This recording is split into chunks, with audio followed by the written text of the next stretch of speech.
What is going on, everyone? Today is Thursday, June 29th, 2023. Welcome back to Hit the Books, the premier sports gambling podcast where we bring you the latest news in the sports gambling world and give you our opinions on how to bet it. I am joined today by my fellow co-hosts, Michael Mackey and Alex Ace Ventura.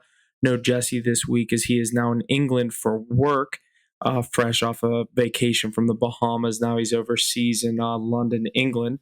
Hoping to get him back next week. Ace is going to bring us our newest segment this week. We have a lot of other exciting topics that we're going to touch on, such as the latest in the NHL offseason moves, the NBA offseason, as well as what's going on in the MLB. First, I'll hand things off over to Mackey. Mackey, how have things been with you?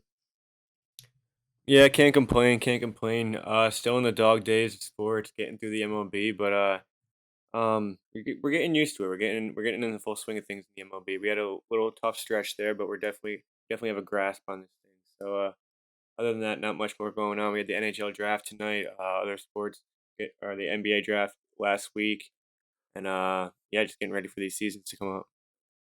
Absolutely. Ace, I will hand things off over to you. How have things been with you? And if you want to roll right into the MLB segment that we're going to get going into, go right ahead. Yeah, definitely. First off, happy to get talking on another week of sports. Like Mackey said, we're in the baseball swing right now. The dog days of summer. It's heating up over here in Rhode Island. So MLB season's heating up as well. Got to live large last night and watched my Red Sox in a suite at the stadium in Fenway Park. They got trounced, but it's still a cool experience. Other than that, I'd like to shout out Huff with that Hit the Books merch, repping it on the pod after I did last week. Good move there. But like you said, going to get rolling with our segment this week. And today, I got a pretty interesting one. Like Mackey said, we're in the MLB season. So I wanted to hear who you guys would put as your all-time starting rotation for an MLB team. Say you had no salary cap, all-time, any year, in their prime. Who do you got for your starting five?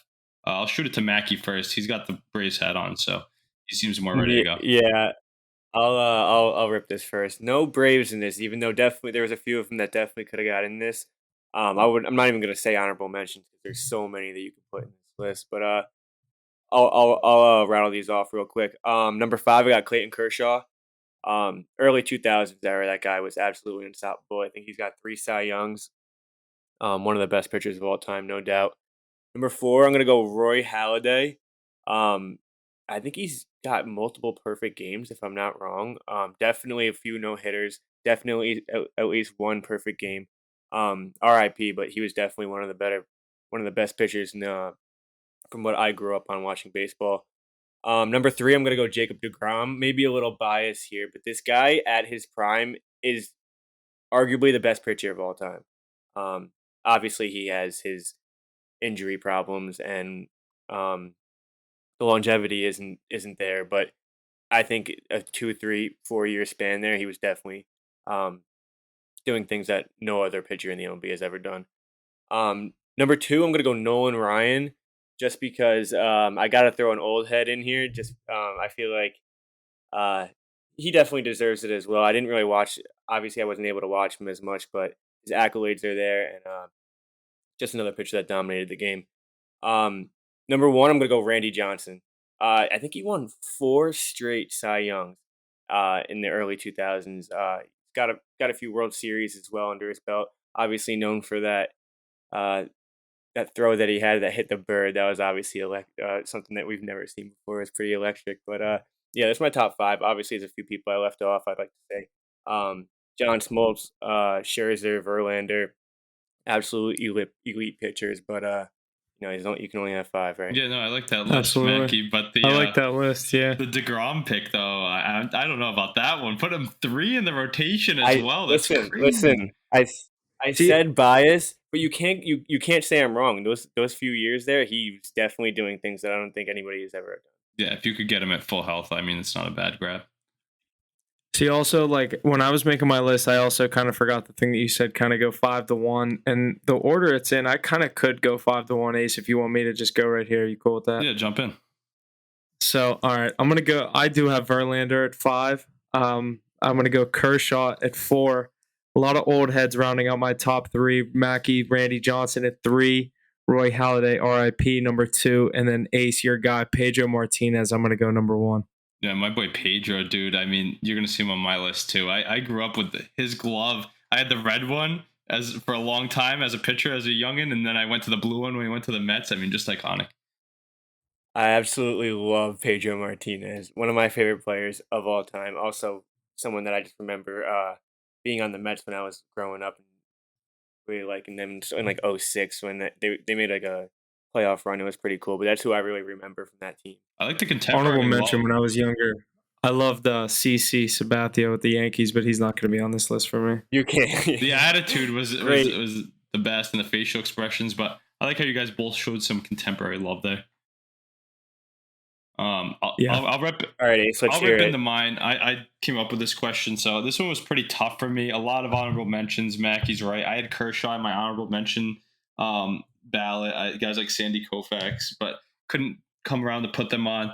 I'll start 5-1. At 5, I had Roy Halladay, just like you guys. I mean, stud. Literally from when we were younger. R.I.P. to him. But as with the Blue Jay with that old J and the black and silver logo, and then going on to the Phillies, grabbing a World Series as well. Like Mackey said, the accolades of no hitters, perfect games, can't beat that. Number 4, I'll go with a weird name here, Phil Niekro, probably the first good knuckleball pitcher. Just a very different guy to add to my staff there. I mean, not many do it like him. Yeah, you have R.A. Dickey and Tim Wakefield, but imagine hitting the ball against him. And his accolades are right up there with guys like Greg Maddux and the other Braves greats.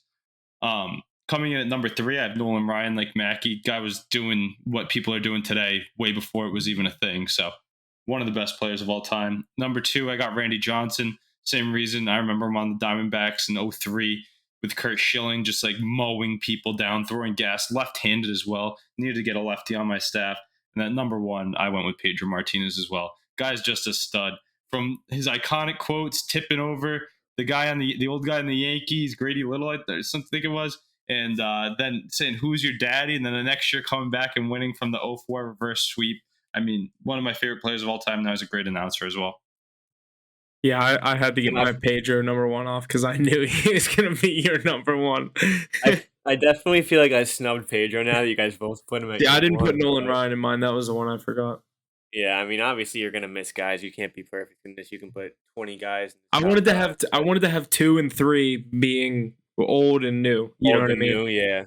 Yeah, I kind of went like early 2000s, and then I threw one old head in there. But yeah, great segment, Ace. I like Yeah, that. that was pretty fun. Real quick before we jump in, Yeah. I just missed my pick in the fucking draft, so I got somebody that's not even on a roster. 9th overall, I took who even is that? Who is it? Auto pick round 1, pick 9. Your friends are cracking up at you right Oh, they're now. all cooking me. They're like, "Oh, great pick, a guy that's not even on a roster." Oh my god. Good. Who is it? Somebody I've never even heard of. How do I got to get in. I'll get you a name, but I could have gotten Kula Bobby. Let's see who went after me. Kennedy Chandler. That's who I got. But it's crazy is Kula Bobby's still on the clock. And he's not going to get to me again, though. Tough scene. What are you doing? And what kind of draft are you doing? It's a Dynasty Basketball League rookie draft. You play fantasy basketball? I played it last year. I hated it. I've been playing it for a while, but we started Dynasty Basketball League 2 years ago. So every year you just do 3 draft picks for rookies. That's it. And you have to cut 3 guys from your team if you want. You could even cut your draft pick. But last year I came in second place, so I had the second last pick, which I missed here. But the year before I came in last, so I got Chet Holmgren in the first round. So it's pretty cool. Dang, that's super involved. That's crazy. Yeah. All right, and we are going to jump over to the NFL. We're continuing with our offseason positional rankings this week. When we look at another skill position, as the boys showcase their top 5 wide receivers coming into the 2023 NFL season. Obviously, last week we did the quarterbacks. We got some good debate out of that this week. We are going to dive into the wide receiver position. Who wants to lead us off here? Ace, you want to go reverse order? You go first here. Yeah, so we're going to go top 5. I'm going to start 1 through 5. Easier for me to not miss someone there. But coming off first, obviously the toughest spot to be, but I'll get right into it. At number 1, I'm going to go with Justin Jefferson. I mean, you see that guy hitting the gritty multiple times every week, scoring touchdowns, putting up 18 catches, 200 plus yards. He's the focal point of the offense. He's the reason you can let Dalvin Cook go. Justin Jefferson's my number 1 wide receiver. And then coming in at number 2, surprising pick, but I think he makes the leap to this number 2 spot this year. I'm going to go with Jamar Chase, fellow LSU wideout. Another target hog out of Cincinnati. Even with a lot of options in that Bengals offense, Zach Taylor and Joe Burrow still find a way to get him the ball, and he always comes down with it. And matchup night, in my opinion. Coming in at number 3, I'm going to go with Devontae Adams. I mean, how do you sleep on a GOAT like that? He's been doing it for so long. Many people could still put him at 1. I'm going to give the lean to younger guys with better legs, but Adams is still one of the best players in the league. Red zone beast, catches everything, and the cuts are elite. Raiders wide receiver Devontae Adams coming in at number 3. Coming in at number 4, I'm going to go with a crazy pick here. Maybe not too crazy, but I'm going to put A.J. Brown up there at 4. Not a lot of people would probably suggest that one, but after the season he just had, I think more of Jalen Hurts' success can be attributed to A.J. Brown than it can be to Jalen Hurts. I mean, he was that guy. They traded a first-round pick to go get him, and look at what he did to that offense. He made everybody immediately better. And I think if they threw the ball more, his numbers would be even better. But I'm going to put him up there at 4, the Ole Miss product. And then coming at number 5, I'll go with Stephon Diggs. It's a tough call. Stephon Diggs, Tyreek Hill. Different receivers. Is Tyreek Hill even going to play? Until I get that confirmation, I'm going to keep him out, because if not, I'd put the speed there at 5. But I'm going to go with Stephon Diggs. Even though he's had some problems with losing the playoffs, that's going to round it out for my top 5 there. I mean, great players all throughout. And it's tough when you get to that nitty-gritty spot. But yeah, going to edge out Tyreek with Diggs just because of the off-the-field problems right now. I like the list. I don't think A.J. Brown is too crazy of a pick. I definitely think he's in that top 7 conversation, so I could definitely see him sitting at 4. I have a pretty not a similar list. I think 1 and 2 are pretty steady for all of us, I assume. But number 1, I'm gonna go Justin Jefferson as well. Coming off an 1,800-yard season, he had 8 touchdowns. Absolutely stellar season, and he just gets the rock every time. Kirk Cousins knows how to get him the rock. I saw a stat, Ace, not meaning to chirp you at all, but he had like very equivalent stats to the entire Patriots receivers, which is not even really chirping the Patriots. It's just that's how good he is. That's insane what he's doing. Yeah. But Justin Jefferson at 1. Number 2, I'm gonna go Tyreek Hill. I like Tyreek Hill here this year because he has the others. He has a full healthy Tua, hopefully, and he has Jalen Waddle on the other side. He has so many weapons. Just that offense is so overpowering. I feel like he's gonna get his looks. He's gonna get his yards. And you know how fast he can get in the open field. Number 3, I'm gonna go Cooper Kupp here. Big bounce back season. I know he still has Matt Stafford at quarterback, and I know the Rams don't really have a lot going. Cooper Kupp, even last year before he got injured, was having one of the best seasons out of all wide receivers. He's an easy guy to overlook at this point, but 2 years ago he was doing things that we've never seen before. He won the Triple Crown, correct? Yeah, and the Super Bowl MVP. And Super Bowl MVP. So this guy, not a guy to overlook. I know he had a pretty serious injury last year, but I think he'll bounce back pretty heavy. Number 4, I'm going to go Devontae Adams. For obvious reasons, like I said, you can put this guy at 1 and make a pretty good argument for that. But Devontae Adams is an absolute beast. You don't know who's really going to be at quarterback this year. I think Jimmy Garoppolo had surgery, if I'm not wrong. So we'll see what happens down in Las Vegas. But this guy has so much talent, probably the most talent in the league. It's absolutely ridiculous. So I'm going to put him at 4. And then number 5, I am going to go Stephon Diggs as well. Just because of what he can do, what him and Josh Allen can do together. We've seen it year in, year out. The connection they have is stellar, and Josh Allen loves to throw the ball up to him. One of the best connections in the league, if not the best connection in the league right there. So that'll round out my top 5. Yeah, I like that list there, Mackey. I think Cooper Kupp, he should be up there as number 1, but such a tough injury for that position. I mean, I got to see how he comes out off these cuts and what he's doing, and even in training camp and preseason if he gets those looks. But I think it might be a longer road back. Especially the way he plays, he's such like a agile player, and with an injury like that, it's gonna be hard to come back from. But he's tiny, so tiny guys usually seem to bounce back strong off these things. I'm eager to hear Huff's list because I was surprised he didn't put Jamar Chase in there. I know he catches some flack for the drops, but such a beast receiver. I think he makes honestly, that jump. I did that off the top of my head, and I definitely meant to throw in Jamar Chase. I'm an That idiot. 7, like you said, though, with Jamar Chase and AJ Brown, Stephon Diggs, Tyreek Hill, that's like you can mix those guys so much, and then you added in Cooper Kupp, who is good enough, but I just think this season, I don't know. So. Yeah, I definitely just fucked up with Jamar though. I should have put Jamar in. My bad. All right. I'll start with mine. I have the same top three as Ace. I have Justin Jefferson at 1, Jamar Chase at 2, Devontae Adams at 3. 4 and 5 is where I could kind of switch things up, and that's where obviously kind of like the quarterback position. That's kind of where things get kind of up for debate. Number 4, I put Stephon Diggs. I've always been a fan of his. What he did in Minnesota, I think what he was able to carry over, what he has been able to do with Josh Allen, like Mackey said in Buffalo, what they've been able to do is huge. So I put Stephon Diggs at number 4. Obviously, we don't know what the situation is there going into next year, but I put him at number 4. Number 5, I really want to put AJ Brown, and then I'm thinking kind of like recency bias, dude. I kind of want to put Deebo Samuel here, just kind of like a plug and play, do it all kind of receiver, rounded out. I don't necessarily know if he's in that top 5, but someone I'd like to put up there, maybe 6 or 7 as an honorable mention, but I'd probably put AJ Brown or Tyreek Hill in there at 5 and have Deebo round out that top 7 if I had all those names in there. Deebo Samuel, I mean, we're doing running back rankings next week, Huff, so there's a good forecast. I was gonna say if he's stuck to wide receiver, maybe, but no, he's great, and I'm eager to see how he does on a fully healthy season and with some more consistency at quarterback. Mackey, where do you put a guy like CeeDee Lamb in this conversation? 11. I was looking at him. I was gonna say right around 9 to 10. Yeah. Where does a guy like honestly, DeAndre Hopkins come in the conversation? If I'm being realistic, DeAndre I'm actually Hopkins putting. Is the toughest question. None of us said DeAndre Hopkins. I know. I thought he about doesn't him, but play. if I'm being honest, exactly, and He hasn't been on a good team in 5 years. He hasn't shown his true potential in 3-4 years. He hasn't shown the full potential since the Hail Murray. I mean, I think he's good. Even that, what was the record? The 5 and 11. Yeah, I think he turns up here this year, though, wherever he does land, either Tennessee or New England. I mean, I think he's going to get the bag, be motivated to play, and be on a true football team with either Vrabel or Belichick. So I think he'll give it a full effort. Cooper Kupp, like I keep circling back to that. He's an X factor because you don't really know what he's going to give you.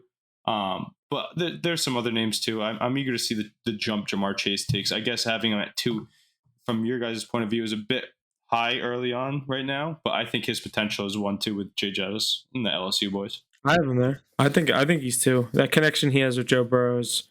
I mean, if Mahomes, like, that's the thing, like Mahomes doesn't have that go-to receiver. Obviously, he has Kelsey, and we're talking receivers. So, like, I think the connection that Burrow and Chase have is right there. Mackey pointed out the Allen and Diggs connection. I think obviously that comes from college. I think they brought it to the pros. I think they've shown it in their early years, and I think that's something that we're gonna have to deal with in the coming years, at least in the AFC North with the Bengals.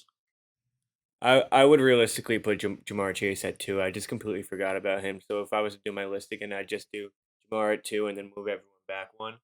But Huff, going back to your D Hop, I would probably put him a spot ahead of CD. So either 8 or 9. I agree. I feel like we're forgetting someone else. No, because you got to sit AJ Brown in at 7.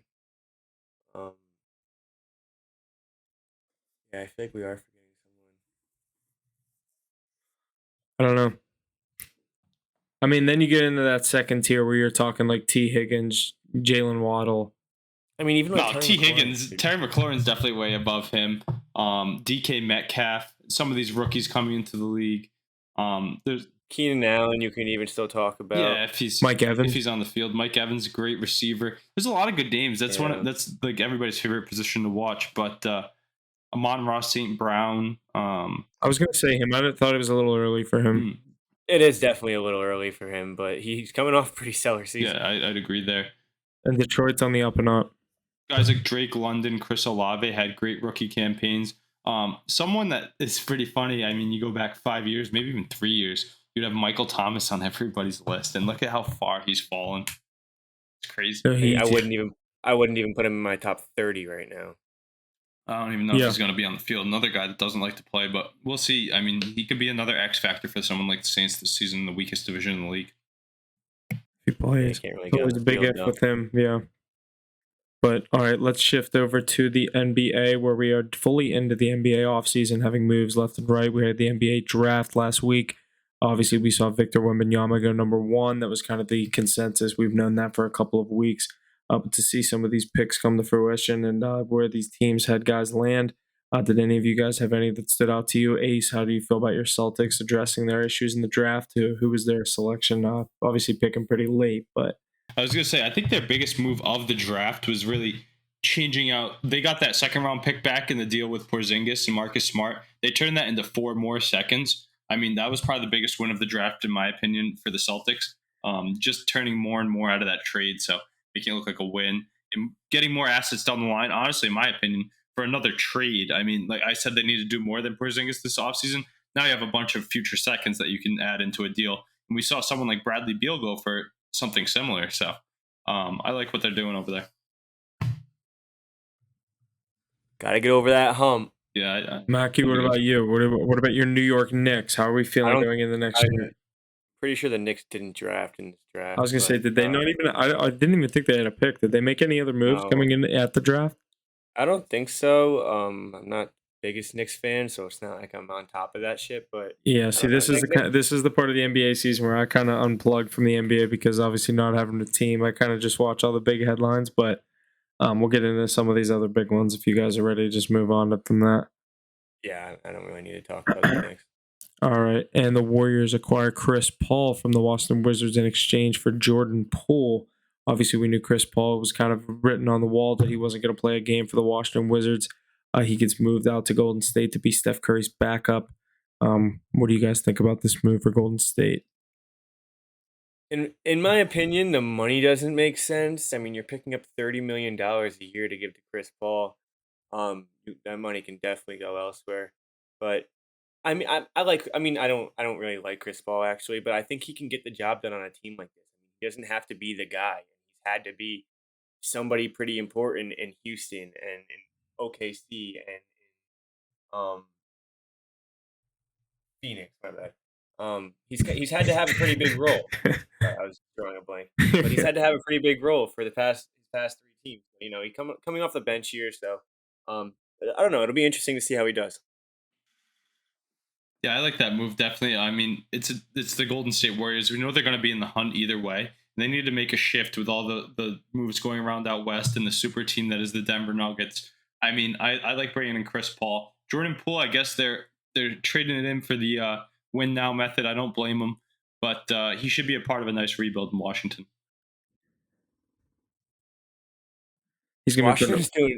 Washington's doing some big things right now. I swear they're going to be good in 3-4 years. Yeah, they're offloading everybody. I mean, with the Porzingis deal, the Beal deal, acquiring Poole. I like what they've been doing, and they've been drafting well as well. Yeah, we'll have to see what comes of that. Another move and another young team. Former All-Star John Collins has been dealt from Atlanta to the Utah Jazz for Rudy Gay and a second-round pick. Obviously, I was a big fan of him, a Wake Forest product. John Collins, he was a big part of that young Atlanta Hawks team with Reddish and all those other young guys, Trae Young, they have down there. But I don't know, Mackey, what do you think? Yeah, the team kind of just never really lived up to it, and John Collins out to Utah. I don't know. Utah was a decent team last year. Do we think this could be a decent pickup for them? No, I mean, it's just sad to see that Atlanta team there in the Eastern Conference Finals 3 years ago, maybe. And every single role player that they had, other than Trae Young's not a role player, but every single player that they really had that was important, is pretty much gone now. So, I don't know. Going out to Utah, I don't really think Utah can make much noise. They started off the season well, but they didn't make the play or anything. They finished like 7 or 8. Yeah, they ended the season on a terrible run. Yeah, Utah's kind of dead out there right now. But I don't know. John Collins, this guy kind of fell off. Yeah, he did. Obviously, and you made that point. I kind of forgot the Atlanta Hawks made the Eastern Conference Finals. What was it? You said 2 years ago, 3 years ago now? 2 or 3. I think it was 3 now thinking about it. But Kevin Huerter, you had John Collins, you had Cam Reddish, all these guys playing good basketball. They're all gone now. Yeah. They just kind of...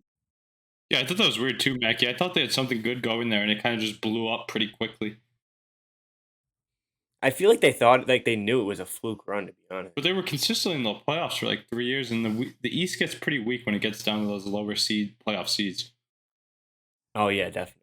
I don't know. I don't know what they're thinking down there. Yeah, we'll have to see what comes of that. There was obviously moves and then moving on from Trae Young, and now they move on from John Collins. We'll have to see what comes of that. I think Trae Young's going to be there to stay at least for next season, but we'll move on. Another move in the East, the three-time All-Star forward Chris Middleton has declined his $40 million player option with the Milwaukee Bucks to become a free agent. Where do you guys see Chris Middleton going? Obviously, one ring 2 years ago with the Bucks. We obviously could be a huge piece on any of these teams. This obviously could be a money move, just looking for a new deal with Milwaukee.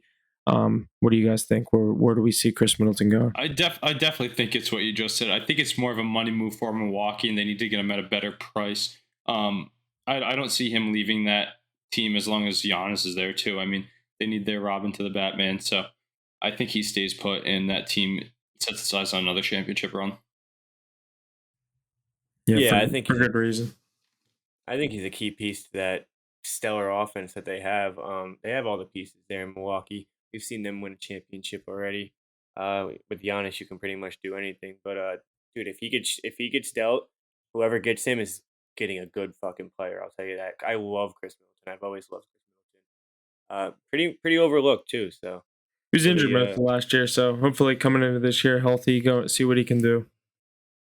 yeah, I really like this guy. So if he does get dealt, it'll be interesting to see who gets him. Be a big market Yeah, if no, so. yeah, absolutely. I mean, Do you guys? Milwaukee's Milwaukee, but they won up there, and obviously, I mean, when Giannis is there, like Mackey said, I think you got the pieces in play to run it back. What do you guys think are some landing spots that he could end up? Where do you think he'd fit?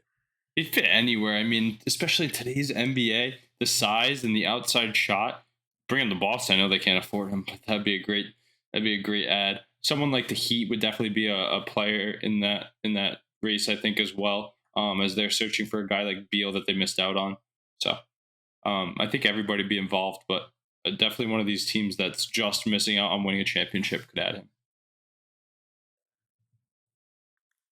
Yeah, that is a good point. I don't know. I honestly think it's what I said or what they said initially. I think he will end up with Milwaukee. I think it's mostly just going to be a money move. To run it back with Giannis another time, just free up some money. Or I mean, sometimes these guys didn't have these $40 million deals and end up getting 50 or whatever. You know what I mean? Like, I'm not saying Chris Middleton's going to get a super max or whatever it is, but I think he'll end up back in Milwaukee. But we'll see where that goes in the coming weeks when the NBA free agency gets under roll. We will kick things over to the NHL, where we had the NHL draft kickoff tonight at 7 p.m. And we will go through these top 5 picks. Mackey, let's hear who ended up through the top 5. We'll give the top 5 here. Chicago drafted Connor Bedard first overall. I think he was minus 10 million to go first overall. Who was more favored to go number 1, Wembanyama or Bedard? Gotta be Bedard. Bedard's been so long. He's been the number 1. They're both. I mean, it's the next LeBron and it's the next McDavid at this point. It's what they're. But Bedard's been the number 1 pick in his class since he was 15 years old. Yeah, that's true. That's true. Number 2, Leo Carlson went to the Ducks. Kind of a surprise here. Adam Fantilli, who went 3rd overall to Columbus, was projected 2nd overall for a very long time. Probably a last second thing that Leo Carlson got here, but overall both insane players. So, Adam Fantilli to Columbus at 3rd. You got your first American off the board. He played NTDP. Will Smith went 4th to San Jose. San Jose got a nice player here, I think. And number 5, David Reinbacher went to Montreal. Not sure who this is, but defenseman. So that rounds up the top 5. I saw that I was gonna say, so Fantilli slipped. That's surprising. I thought the Ducks were kind of a lock to pick him. Yeah, I saw you guys follow the Heat Daddy on Twitter. He was saying, imagine being pegged as going number 2 overall all offseason. You're going over to sunny California. And they're like, nope, we're going to take this guy, Leo Carlson. You're going to go play in Ohio. No disrespect to those guys out there, but much different scene. Go live it up in Irvine, California with Trevor Zegras. Nope, you got to go to Columbus, Ohio. Tough scene. I mean, and you get to go play for Mike Babcock, right? He's going to be ripping him on the bench the whole time. I wouldn't be too happy if I'm Fantilli, but it's closer to his alma mater, so Pretty cool. It's nice to see Michigan. I sent you guys that post earlier. How many studs they That is produced the insane. last 5 That is years. insane. Like that's Alabama football I level didn't esque. Yeah. 2 years ago, if I read it correctly, they had 4 of the first 5 draft Yeah, picks. 2021. That is absolutely insane, dude. Like that's all American players too. I mean, it's not wrong. We saw them in the Frozen Four this year. I mean, they're powerhouse year in and year out. That's where you're going to play if you're playing NCAA hockey and you're going to be a top draft pick. Yeah, obviously. Right. That post that you said, I was swiping through that. I was like, damn, I didn't realize half these dudes went to Michigan. But like you said, that is literally the Alabama football of hockey. No goalies off the board yet. We're 19 picks in. No goalies. It's because Aiden Hill just won the Stanley Cup. Shout out to him for getting the extension though and staying put. The NHL teams are figuring out that goalies are not the key to championship. Yeah, I mean, Andre Vasilevsky would agree to disagree, but recency bias, you're not wrong. All right, we will move into some of these moves that have happened throughout the NHL offseason so far. The Colorado Avalanche are sending forward Alex Galchenyuk to the Nashville Predators in exchange for Ryan Johansson. Predators will retain 50% of Johansson's salary. Big move. Galchenyuk's bounced around a couple times throughout the past. I think he's been on like 6 teams in the past couple of years. But I think Colorado is getting a very nice piece. And Ryan Johansson coming back, and especially a money mover. The Predators are going to retain 50% of his salary. I saw the Predators, how many picks they have in the coming years, and they're just fully embracing the rebuild mode. I think the Avs get a nice piece back in Johansson. Yeah, I like that move, getting Johansson, a guy who's hungry to win a cup. We saw him there a few years ago. He lost out to your Pens, Huff, right? Great leader, great player. Obviously, has had a few down years. I think dealt with some injuries, but scoring went down. But a great depth piece. I know that they're moving on from guys like JT Compher as well, Alex Newhook. So I think this is a good ad. Would like to see him make a deep playoff run in the West. So keep cheering for him since he stayed out there. But I like this move. Brings a lot of grit, leadership, and veteran stability to a lineup. Yeah, absolutely. And we'll move back over to the East, where the Devils have made a few recent moves as they recently extended Timo Meier 8 years, moved on from goalie Mackenzie Blackwood, and dealt Yegor Sharangovich for Tyler Toffoli. Can these moves spur them into a deeper playoff run, or do they need to continue an already strong offseason? Mackey, I'll hand things off over to you. Rangers, Devils. What do you think? These Devils look like they're kind of beefing up for another playoff run. How do you feel about these New Jersey Devils? Yeah, I have some things to say about this. First, this team has feared me, or has put fear in my eyes for the past year now, and what they've done last year. Going into the playoff series, everyone was like Rangers have it, they had the experience, and I was like, I don't know, I'm not overlooking the Devils team.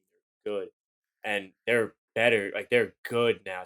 Adding Tyler Toffoli to that team was exactly what they needed. The Rangers wanted that so bad, and they just went to the other side of the river. But they're a goalie away from being, in my opinion, the Stanley Cup favorites, or at least top 3. They had top 3 record in the league this year. They had the experience. They have a playoff series win. You have Jack Hughes. I think easily a top 3. Easily a top 3. You have Jack Hughes, who should be a top 4 player in the league this year, in my opinion.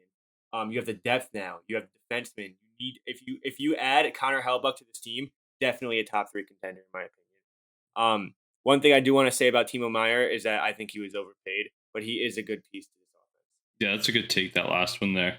And you're not wrong with getting Hellebuyck. I mean, that's crazy to me that Winnipeg's parting ways there. I would have done whatever I could to keep him.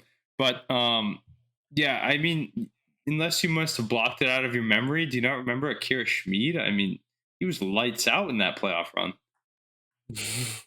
No, he was lights out against the trash Rangers who don't know how to play offense. Yeah, I mean, it'll be interesting, though. If they can somehow get Hellebuyck, that's a force to be reckoned with. But I love these moves. You got to love a top 6 that features guys like Jack Hughes, Nico Hischier, Timo Meier, Jesper Bratt. And now you're adding Tyler Toffoli, too. It's just another great weapon, a right-handed shot that they desperately needed with everybody else being left-handed that I just named. I like this move for the Devils, and they're just getting better and better. Toffoli always finds himself bouncing around. I don't know why. He's such a good player, but he's always on some type of contender, so maybe he'll find himself back in a cup. He is so key in my opinion. I think this makes the Devils so much better. I mean, the teams that you see him on every year, he gets dealt, and it's supposed to be a super team. Team falls apart, and he's dealt again. You are kind of right about that. It's funny. Hopefully, it happens again. Not because of him. He's a great player too. Sniper, goal scorer. Just crazy to see. But moving on from Blackwood, it's the right move, I think, as well. One more thing I want to say about this. Do you guys think it's crazy that I just said Jack Hughes could be a top 4 player in the league next year? No. I don't think he'll be a top. I personally don't think so. But his age and what he's already come to and what his ceiling could be, I mean, you couldn't be far off. But I'll take other guys. I could probably name 4 off the top of my head. I'd take before him. I don't know, dude. He was fun. He looked so good the end of last season. I definitely could see what Mackey saying top 4 in the league next year. I say this because I think he has something in him that I see that I've literally you only see it in David and McKinnon. He has that explosive feature to him that nobody else has on the ice. It's so obvious that he's just so much better at hockey than everybody else. Problem is he's 180 pounds, 5'11". You think Connor Bedard's going to be better than him? It's too soon to say. I think Jack Hughes is definitely. I'm gonna the NHL giving Connor Bedard a way too early NHL award. I'm gonna give him the award over Jack Hughes, which is crazy to say. I'm gonna take him over Jack Hughes. I mean, yeah, you can definitely go either way here. Obviously, you can make your case for Bedard, but both so young, they're gonna be battling it out for years to come. It's gonna be pretty cool. Yeah, this Devils team is definitely on the up and up, just like your Rangers. So they might be the team from the river that's really taking off. Rangers aren't going nowhere. Not yet. We'll see what Peter Laviolette can do. And another move that we had that I actually really liked for the LA Kings forward, Pierre-Luc Dubois, has been sent to the Los Angeles Kings in a sign and trade. Dubois then signed an 8-year, $8.5 million per year extension to stay in LA for the next 8 years. Obviously, LA coming off a playoff appearance last year, loss against the Edmonton Oilers. Put up a good fight. I believe they lost that series in 7 games, if I remember correctly. But 6 to Vegas. No, LA. I thought they lost to Edmonton in the first round. I thought you were talking about the Oilers. My bad. Yeah, no, 6 to the Oilers. Yeah, but I don't know, dude. I really like this move for LA. I think this LA team is on the up and up. I saw a list of their lineup or their potential lineup coming in the next year, and they're definitely a team I could see putting up a fight. Yeah, and that West is so weak. I mean, compared to the stacked teams out east. We talked about your Penguins and a move we're going to get into later, but we were talking about teams that want to win now and they're sticking to their guns with Crosby and that. I think the LA Kings did it the right way. They had their cup runs. They won 2 or 3 in the mid-teens about 10 years ago. 2 or 3 years. Yeah, and they kept their stars like Anze Kopitar and Drew Doughty around, and they built around guys that were Dustin Brown and others that were still there, but they still have Kopitar and Doughty, and they brought up this youth that's really blossomed into a good team. Now they're adding guys like Dubois, and they added Korpisalo. I like all these moves they've been making out there in LA. I think they can really stake that claim to another playoff spot back-to-back years. They also still have a stud in Alex Turcotte that's been in the AHL. I think he's been in the AHL. He could have been injured. He was drafted 5th overall in 2019. Kid's a stud. He played NTDP too. Definitely a name you're probably going to hear in the next few years. I love their young core. I think the Kings have something good going on. Yeah, one other move that we didn't really note here, but Sean Durzi, they dealt him to the Coyotes from their blue line. In that Kings team, I mean, they just have so many names. Quentin Byfield's out there. People forget about him. I like Drew Doughty leading the way though, and guys like Iafallo stepped up. There's depth all throughout that team, and Kempe. I like Kempe. Kempe's a dog. Yeah, there's just so many names there. I mean, how do they not get back to the playoffs this year? And 6 games against the Oilers, that's not an easy task. So they definitely have a bright future ahead, just like those Devils we were talking about earlier. Dude, the Mets bullpen is actually a AAA bullpen. I'm not even kidding. Sorry, I didn't do that. Why did you put yourself? And another. Our best reliever is Adam Ottavino. He just gave him a 2-run fucking single on top of the 8th. And another move that we had out west, the Colorado Avalanche bolstered their prospect pool by sending Alex Newhook to Montreal for a player, a first and a second round pick. Obviously, the Colorado Avalanche, pretty obviously the Cup favorite coming in the next year, looking to build their forward of their future. I'll get into this next point. The Philadelphia Flyers continue to unload as they move on from the costly Kevin Hayes by receiving a sixth-rounder from the St. Louis Blues. I mean, full rebuild mode. We've been talking about it when they moved on from Provorov. There were murmurs of Hart being dealt. I think he will be as well, but they're just it's a fire sale there. And for a sixth, Kevin Hayes still has a big impact on the game. I think good move by the Blues. Philly's terrible. So we all knew Hayes was coming. It was just who could afford to take him on. And you don't really have to give up anything. I mean, Kevin Hayes is going to still put up maybe 15, 20 goals at least next season. So I think great ad by the Blues. Yeah, I agree. And the Boston Bruins are looking to retool their roster this offseason after a disappointing playoff run. To free up some cap space, they dealt Taylor Hall and Nick Foligno to the Chicago Blackhawks for multiple prospects. Expect many more moves to come for Boston. Ace, we have finally received your last text that says Taylor Hall. Taylor Hall is not a Boston Bruin. You know what's funny is I knew you guys would say that. My buddies, so we were on Xbox the other day. I was with a couple of buddies from around here, and then one friend who's from Long Island. So he's a Rangers fan, loves to shit on the Bruins a bit. But he said, "Oh, you guys love saying Taylor Hall is so good." I said, "No, never said he was good. I just said he's a Boston Bruin. Loved having him, but he was definitely overpaid. I'm so happy they moved on from him rather than other guys. And fingers crossed that this is opening the door for a Tyler Bertuzzi reunion. Taylor Hall was getting paid too much money playing the role he was in. You can find someone younger and cheaper to do that, and he wasn't producing as much as he could. I know he had a good playoff series against the Panthers, but still just didn't do enough to win. So next guy up, give me Tyler Bertuzzi. Nick Foligno, Uncle Nick, love you, but see you too. No, I if you guys hold on to Bertuzzi, I love this move. Bertuzzi is so valuable, especially to that team. He plays that role so well. It can have an impact immediately. I like this move. Like you said, he was overpaid too. Yeah, and I'm a Red Wings guy. I hated to see the Red Wings move on from Bertuzzi. He fits so well with that Bruins depth down the middle and for their bottom six. He's a great piece, and I think if you guys are able to hold on to him, that's a huge piece. Him and Pasta, dude. Didn't him and Pasta have a crazy connection? Yeah, I think if we can hold on to him, I'm hoping we can re-sign him. That's the biggest need, in my opinion. But Don Sweeney's got to be creative. You're already seeing that with this move. He's going to make a lot of trades. He's going to sign a lot of people when he frees up the money. He's going to have to make a decision with his goaltenders. I think he's going to get pressured by people sending out qualifying offers to Jeremy Swayman with a high total and making him match that or decide who's his goalie of the future or what he's going to do. And I'm hoping Bergeron stays for one more because if we can get a line of Zacha, Pasternak, and Bertuzzi, and then Bergeron, Marchand, DeBrusque, I think we're back in business. So it's going to be a long summer, but I don't envy the work Don Sweeney's going to have to do, but I think it's going to be fun to watch it unfold. Still got a lot of hopes in that team. Yeah, a lot of big names still on the roster. And we had the NHL awards this past week. I'm going to rip through some of these awards that we had. Connor McDavid, the Hart Trophy.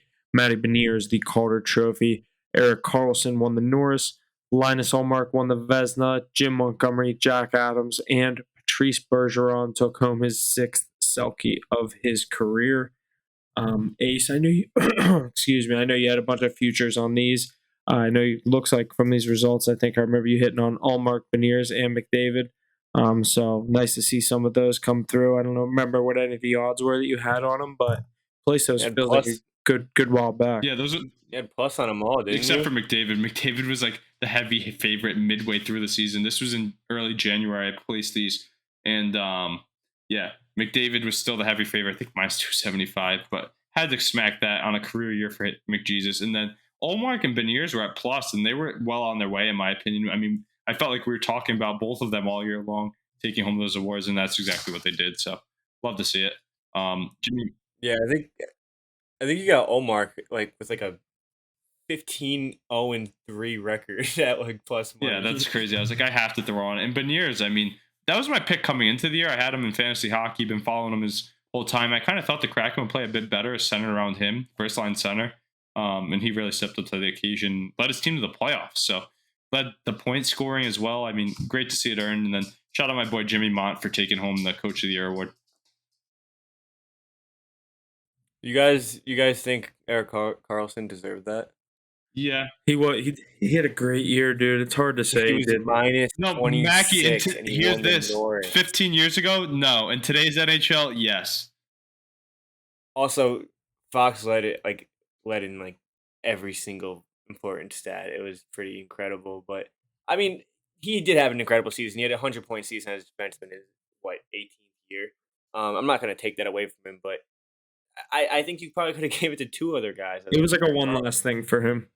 Yeah, I guess. I don't hate it, but I think Fox did get snubbed, and it was a lot closer than I thought it was going to be in the voting. Yeah, I definitely could see that. That's a good point. Huff, did you see McDavid's voting? No. There was one, so he got every single first place vote except for one. Yeah, someone And gave Pasta one. No, but they gave McDavid fifth. Like that person gave McDavid fifth in MVP voting. Yeah, it's like you're just being an asshole. Yeah, come on. Like I understand you can give some to Pasta. I'm not. It's like, saying how do you that, have a but vote? You put McDavid. You got to put McDavid at 2 if you're gonna take somebody over. Yeah, it's like how do you have a vote if you're gonna put McDavid at 5? Dude, I saw a Twitter thread of like people going at it about how he shouldn't have a vote or if he should. And like, dude, if you're doing something that outlandish, there are not 4 guys in the league this year that deserve that over. Yeah, especially this year.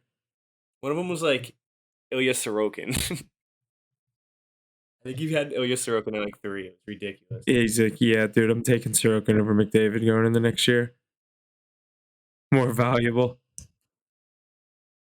But we will switch things over to the baseball world where we had the College World Series wrap up this past weekend. After losing Game 2 by 20 runs, the LSU Tigers bounced back to win the College World Series on Monday by defeating the Florida Gators by a score of 18-4. And the state of Florida just stays losing in championship games, as now the Florida Gators are the latest Florida team to lose and come in second place. Philly has totally just been put on the second place seat, no pun intended there, but Florida, they just can't get a championship, can't bring one home lately the past couple months. Yeah, no, that's crazy to watch. That's a good point, Huff. I didn't even think about it, but the funny thing to me is you win by 20 runs and the next night you get blown out. I mean, next game you get blown out. That's crazy. And that's just college. It's a shame that World Series was blowouts game 2 and 3 because game 1 was so electric. Right? 11 awesome. innings? Yeah. 4-3 win. I was watching that at the bar, and when he hit that home run, I was like, let's go. I was on LSU game 1. I don't know much about College World Series or even college baseball for that, but I guess this is how it goes. It's just win by 20 or lose by 20. No, but it comes down to the pitching, honestly. And if your pitchers go one day and you don't have pitching for the next day, that's what my friend was telling me, that pitching's very hard to come by. The elite arms are spread out because the league is so watered down. It's kind of like good quarterbacks in college football, I guess. Once you get past those top teams, everybody's is about equal. All right, and we will switch things over to the MLB where we will go through our weekly power rankings. Mackey, do you want to take us away from here? Yeah, so this week's power rankings, we have a newbie on the list. It was a close one, but they did sneak their way in. We got the Miami Marlins coming in at the 5 spot, making their debut. This team's been pretty electric. I think they deserve it. There's a few teams that deserve it. The Reds are right there. Giants are right there. The Diamondbacks obviously are right there. I think that's who they nudged out for that 5 spot. But I think we're going to see this list changing a little in the next few weeks. Number 4, we got the Texas Rangers. Been on there for a few weeks straight, just holding steady. Still one of the better teams in the league. Number 3, Baltimore Orioles. Number 2, Atlanta Braves. Number 1, Tampa Bay Rays. Yeah, Mackey, with that Marlins team really jumping up everybody's rankings, got to be the most surprising team of the midway point of the season. I mean, who would have thought that in that tough NL East with the Phillies and Mets that they would be in second place, excuse me, behind the Mets, and they've really just shown their way. Obviously, we thought Alcantara was going to be him, and he wasn't, but they've had guys like Luzardo and Yuri Perez step up. AJ Puck really closing down that bullpen. But guys like Luis Arias batting 400, you trade away Pablo Lopez and he stepped up to the plate. You brought in Jorge Soler and he's having an MVP first half. He's going to be an all-star, maybe home run derby type guy. And then the lineup goes down. You got Jazz, who hasn't even played good baseball yet. If he can get into stride, they're going to be rolling. He hasn't played all season. Yeah, that's what I'm saying. Early on, he was playing for the first few months. Then he was missed a month. Oh, okay. Yeah, missed a month or two. Yeah, dude, those first three batters with Arias, Soler, and De La Cruz, it's very tough to get through those three. Um, I was the other night. Arias led off, didn't even get a hit, and I think they scored 4 runs in the first. Yeah, inning. that's great. So even if you do get through a guy who's batting 400, you have a pretty stacked lineup behind it. That's why the Marlins are so good right now. And the pitching is clicking and everything. Seems scary. Dude, I'm just wondering if Yuri Perez gets shut down or not. I mean, he's never thrown over 78 innings in a pro season, and he went all the way up from like high A to the MLB, youngest player in the league, first 2003, 2005, whatever it is, born head to play. 2003, yeah. First one to play in the league, youngest one, and he's been lights out. He hasn't allowed a run in like one run in his last 7 starts. I mean, how do you shut a guy like that down? But he's your future, so I'm eager to see how they handle this. No, you gotta let him. You gotta let him do what he's doing. I mean, you keep this up, and he's got a Cy Young campaign. But like he's 20. I see what Ace means. He's a future. Like I understand both sides. You let him do what he's doing, but like also like he gets burnt out and fucks up his arm at 20. You know what I mean? Look at Chris Sale. We did it. We did to him once in the World Series. Guy hasn't been the same since. Guys like Jacob DeGrom. Maybe load management could have helped him. In my opinion, he's 20 years old. I mean, you're more healthy now. You're less prone to injuries now than you will ever be. Ride it out. Give the guy a chance. I mean, he's dominating the best league in the world. Let him keep going while he can. Yeah, we get to see him. I think he takes the hill either tomorrow or the next day this week, and that'll be entertaining to watch. One of my favorite young arms in the league. But all these teams deserving their spot, and I have a feeling a shakeup's coming soon. But maybe those Braves are going to be taking over the Rays for the first place too. Definitely keep an eye on that. 19 out of their last 22. So this team, they're rolling. Yeah, absolutely incredible. They're who we thought were. They're nothing, no surprises though. Yeah. Marlins 4-1. They just started again. Yeah, I guess he hit a 3-run shot. Oh, not even. And another team that has been rolling, like you guys said, the Cincinnati Reds star Ellie De La Cruz hits for the cycle in an 11-10 victory over these Atlanta Braves in a thrilling comeback. Braves led 5-0 after the top of the first inning. Reds was a part, I believe, that they're still part of their 12-game win streak that they were on before the Braves did snap it. But De La Cruz becomes the youngest player to hit for the cycle in the shortest amount of time or shortest amount of games. So he continues to just break all the stats in his short MLB career so far, and we'll have to see what the Reds are capable of. But what do you guys have to say on this? We've talked so much about this Reds team, but I don't know if I have anything else to say about them other than this lineup is literally a fucking powerhouse. Joey Votto's back and hitting dingers too. They ran into a tough team with the Braves, and then they ran into the Orioles, but I have them tonight, and they're up 6-4 late in the game, so hopefully they can hang on. But one of the most exciting teams to watch, and if you guys saw the clips of their stadium, Reds faithful is showing out for them now too. It's getting pretty electric there, so maybe this could propel them to get onto that NL Central. We were talking about those plus odds the last few weeks. Hopefully you can jump on while you can. Absolutely. Yeah, Huff, did you get it? Did you get it plus 400? No, I ended up. I keep waiting for to look at the odds. Like sometimes, at least not on like FanDuel and DraftKings. Like they're always moving, but where I want to take it, they lock. Like when the games are live, and I always forget to take it in the morning. You know what I mean? Yeah. So yeah, that Reds Braves series is probably the best series of the season so far. Yeah, that game was electric. I probably could still get. They're probably. What's the standings? Are they in first place? Because the Brewers they're in first. You know, and they got 3 games on. They're definitely not plus 400. You're probably getting like plus 150 now. I'm curious. I'm gonna check what it is on FanDuel. Because it was 425 2 weeks ago when I was talking about that. I'm gonna I saw check. 470. Dude, it changed so much in that like day or two during that 12-game win streak. Oh yeah. The Reds are plus 300. Still great value. And the Brewers are minus, aren't they? The Brewers are plus 120. How are they plus 120? That team's not even no good. Pitching on that Cincinnati Reds roster, and plus they think a late season collapse for a young team is in store. But I really think they're not even playing their best baseball yet. Yeah, they won 12 in a row, and that's a big swing. You could say they are. But I think these young guys are just going to keep getting better and better, and they have more prospects to bring up as well. It'll be interesting to see, but I'd say throw on it while you can at those odds. They're They're giving me Jaguars vibes. Yeah, I could see that, something like that. Yep. Also, what's the Cardinals odds? Probably pretty high. Plus 600. And not high enough for what they're sitting at. Yeah. Cubs are right behind the Reds at plus 320. Buccos are down there. Down there in the basement of 19-1 now after that tough losing streak. They're rolling today, though. Yeah. I said that a couple weeks ago. I said I think we've seen the last of these Pittsburgh Pirates. Ace, when are these Padres gonna get it out of the dumps, dude? Yeah, if they can get all healthy, I mean, it's crazy how injury prone they've been, but I still think there's time for them to come back because that's not a team you want to see in the playoffs. More than enough time, no doubt. Not a team you want to see in a one-game play-in. Not a team you want to see in the playoffs, I don't think. Absolutely. Agreed. And adding to an already awful year, Blue Jays pitcher Alek Manoah was punished for 11 runs in his first start for Toronto's FCL affiliate. Many are wondering if the former West Virginia Mountaineer will ever turn it around.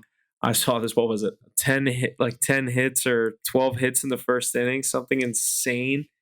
Or in his whole start, I couldn't even look at the stats. I was like, this is insane. And obviously you see all the memes and the stuff on Twitter about this. And then curious to hear what you guys think of this. Obviously he's been the talk of most of the baseball world the past couple of days after putting up this stat line. Meatball Manoah. I mean, the only reason I backed this guy up is because the amount like W alum. I don't even know if he's a alum, but he went to W.